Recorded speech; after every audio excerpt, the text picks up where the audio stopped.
small issues of clarity. I think we must, all of us agree that immediately means now. It doesn't mean any other thing, except that it means now. So, as a minister who's got a driver, because you're giving examples of cars, and they're driving, you're at the back, then you say to them, hey, chief, stop the car immediately. They must stop it next week. In the context, in whatever context, must stop next week. Because when you say stop the car immediately, stops now. So immediately only means that, doesn't mean any other thing in whatever context. If you say, well, stop the car immediately, and there is no yellow lane or anywhere where they can park, they will be looking at finding a way to stop this car immediately, because the principal said we must stop the car immediately. That should have been the understanding of the letter of the 31st. When you wrote it, you were expecting that must stop now. Can we all agree that that is the understanding? Not that in the context it meant this and that and that.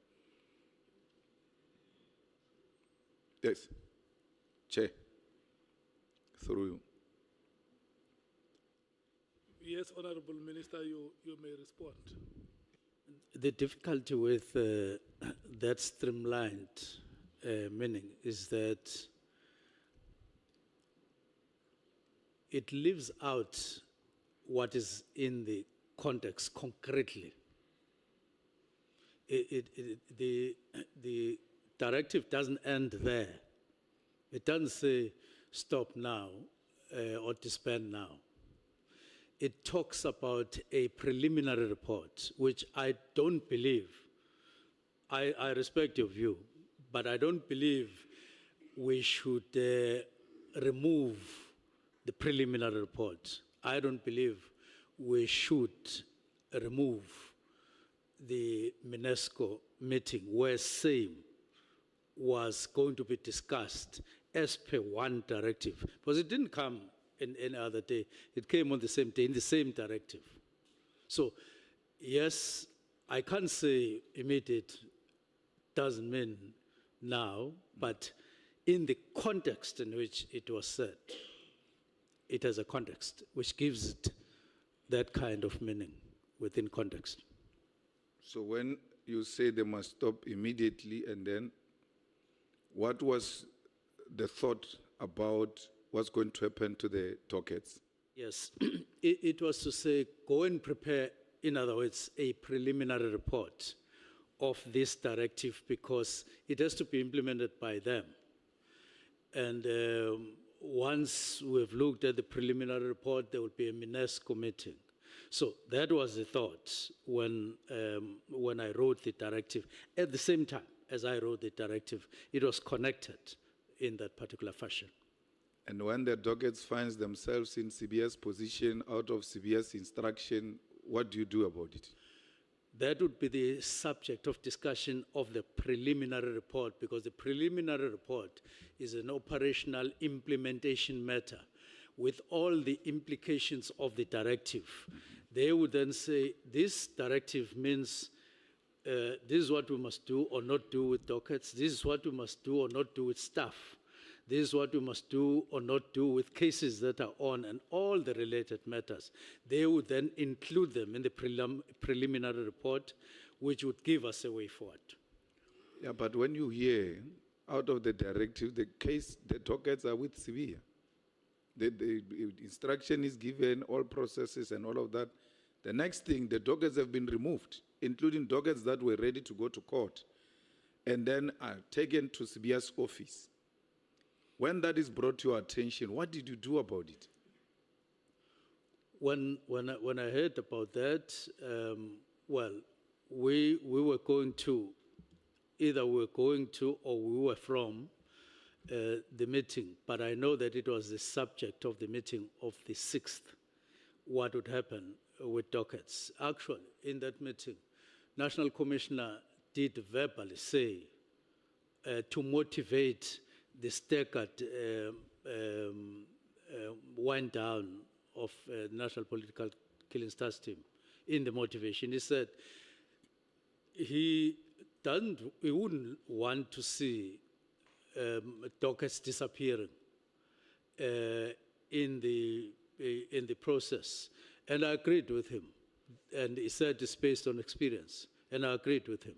The only concern I raised was that, well, December 2025, if there's a way of quickening the process, I also said, but even December 25, if there would still be matters in court, maybe we should couch it in a different way so that it doesn't say until the last matter is no longer in court. So we were debating and thinking about that matter. So that's what happened. What have you done when you hear 121, you're a minister, 121 dockets, some of them ripe for court, have been taken from the investigating people, and they are now in the hands of General Sibia or in his office. You hear that, that should be terrifying. And what did you do about it? I hear all of that. What did you do about it in the immediate as a responsible executive for that department? And this is happening out of your directive. Everybody, whatever confusion is there, but the reality is that 121 cases have been taken. Families have not been briefed why their cases have been taken away. Some of those cases are ready for court.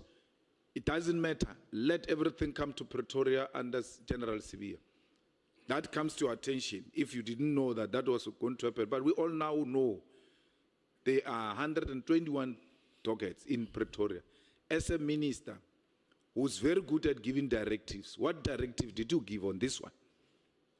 Now, the matter was actually being handled at that time by the National Commissioner, and I took the line that says that they are resolving the matter because there was no standoff.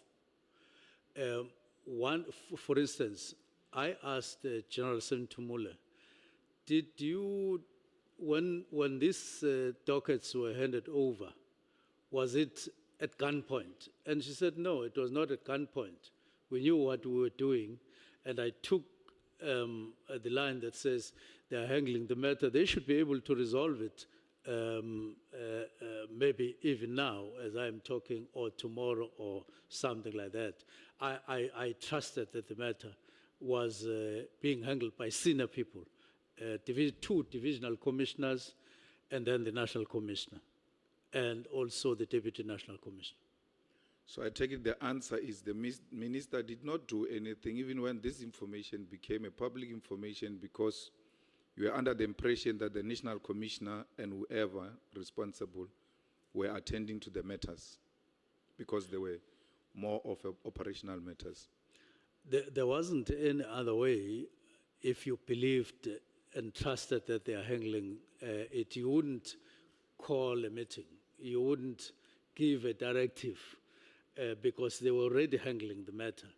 And my trust was based on the belief that they were handling it and handling it properly. That's why I asked that question at some point. So on the 31st of December, everybody is in a jovial mood. You are at home. You are not even in any place. You are home, where everybody is happy. It's New Year's Eve. And you are troubled by the crime that is happening. You're trying to think what needs to happen and all of that. And then you come to a conclusion that the crime intelligence post must be stopped. The advert of those posts must be stopped immediately and all of that. How does that help resolve your problem of crime? Because you are troubled by crime. How does stopping posts help you to fight this thing of crime? No, posts were not going to be, they were going to be discussed at the first meeting as per directive with the National Commissioner. So he said stop until we discuss the matter, which would be in January. And this was the 31st. Now, it is indeed, as you say, everybody else was busy with New Year Eve festivities. And so on. Yeah. But I had not reached the end of processing what I had started and even discussed with the deputy ministers. And I wanted, when the year begins, when we go back, we go there full of purpose in terms of specific issues that I had identified. Remember, I had called a meeting, National Commissioner, Deputy Commissioners, and Provincial Commissioner to say, I'm troubled, I'm being troubled, and I was honest. I was being troubled by these matters and so on, and everybody else in the country was troubled. So I was still processing up and down and so on. Why not discuss on the 28th? I was processing, I had not circled. And then I circle at home in a rural area. And then my mind focuses on one thing. We had been all over. I was deployed in Cape Town and in the Eastern Cape myself on Christmas days and all of those things. And I circled for the first time. Then this thing comes together. I start piecing things faster than I had done all the time. And the answer was, write a directive so that when the year begins, you are all in part focused on these matters because they're troubling a lot of people. And I'm honest that these matters, in my observation, are troubling a lot of people and the country as a whole.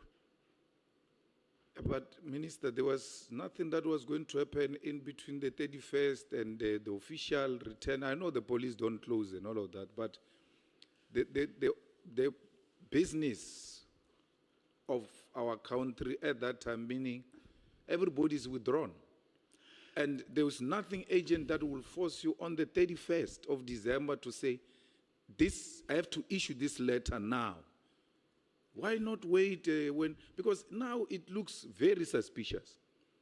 It's like a tender that is being awarded on the 28th of December. You're like, why? Everybody's on holiday. Even the mindset is now different. And you now drag us into this serious business on the 31st of December. It doesn't make any business sense, really. That would add, that would add on my side that what did immediate mean? I knew that there would be nobody who will, as a matter of today, call a meeting and convey the message and so on.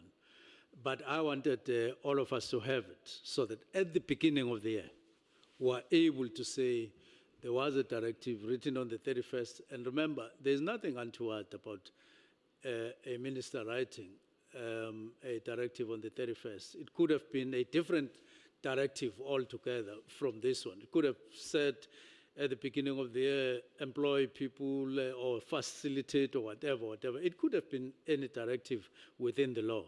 Now, it was this directive. And all I wanted was, let's focus early in the year on these matters. And I was quite troubled by them, as I am right now. Now, Minister, there are alleged SMSs, WhatsApp exchange between Mokgotsi